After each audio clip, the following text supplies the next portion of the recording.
नमस्कार. पाहूयात आजच्या काही ठळक घडामोडी. सर्वच प्रमुख राजकीय पक्षात गोंधळ कायम. एबी फॉर्म मिळाले नसल्यामुळे इच्छुकांचा जीव टांगणीवर. महापालिका निवडणुकीसाठी उमेदवारी अर्ज भरण्यासाठी अवघे 24 तास उरले असतानाही महायुती व महाविकास आघाडी यांच्यातील गोंधळ कायम असून कुठल्याच पक्षांनी एबी फॉर्म वाटप न केल्याने इच्छुकांचा जीव टांगणीवर लागला आहे. दरम्यान युतीची चर्चा अंतिम टप्प्यात आहे. ती झाली नाही तर शहरातील सर्व 128 जागांवर आमचे उमेदवार उभे राहतील, असे शिंदे सेनेचे महानगर प्रमुख राजेश वाबळे यांनी म्हटलं आहे. सोमवारी दिवसभरात 525 अर्ज दाखल, आतापर्यंत 574 जण मैदानात. महापालिका निवडणुकीच्या पार्श्वभूमीवर उमेदवारी अर्ज भरण्याच्या प्रक्रियेला वेग आला आहे.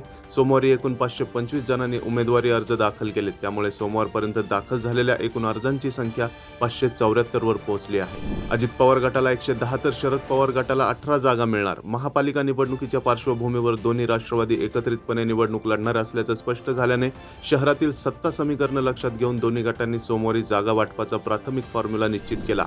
या फॉर्म्युल्यानुसार शरद पवार गटाला 18 जागा तर उर्वरित 110 जागांवर राष्ट्रवादी अजित पवार गटाला उमेदवारी देण्यात येणार आहे. उमेदवारी अर्ज भरताना शक्ती प्रदर्शन. पिंपरी चिंचवड महापालिका निवडणुकीसाठी विविध पक्षांच्या उमेदवारांनी प्रभागात रॅली, मिरवणूक व पदयात्रा काढली. मोठ्या प्रमाणावर शक्ती प्रदर्शन करत वाजत गाजत उमेदवारी अर्ज दाखल केला. त्यामुळे एकूण 8 निवडणूक निर्णय अधिकारी कार्यालय परिसर समर्थक व कार्यकर्त्यांच्या गर्दीने गजबजून गेला होता. रहाटणीत रिक्षा व 4 दुचाकी जाळल्या. रहाटणी परिसरात स्वामी समर्थ कॉलनी येथे मध्यरात्री रिक्षा व 4 दुचाकींना आग लावण्याची घटना घडली. या घटनेत सुमारे 3,15,000 रुपयांचे नुकसान झाले. या प्रकरणी काळेवाडी पोलीस ठाण्यात गुन्हा दाखल करण्यात आला आहे. भगवान अशोक घनाते यांनी फिर्याद दिली असून त्यानुसार अभिषेक राजाराम श्रीनामे राहणार रहाटणी यांच्या विरोधात गुन्हा दाखल करण्यात आला आहे.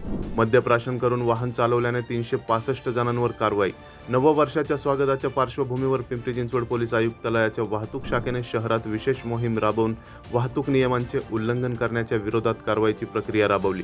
मागील आठवड्यात मद्यप्राशन करून वाहन चालवणाऱ्या 365 चालक आणि काळ्या काचांचा वापर करणाऱ्या 1156 वाहनधारकांवर वाहतूक पोलिसांनी कारवाई केली. राजकीय जाहिरातींसाठी परवाना बंधन.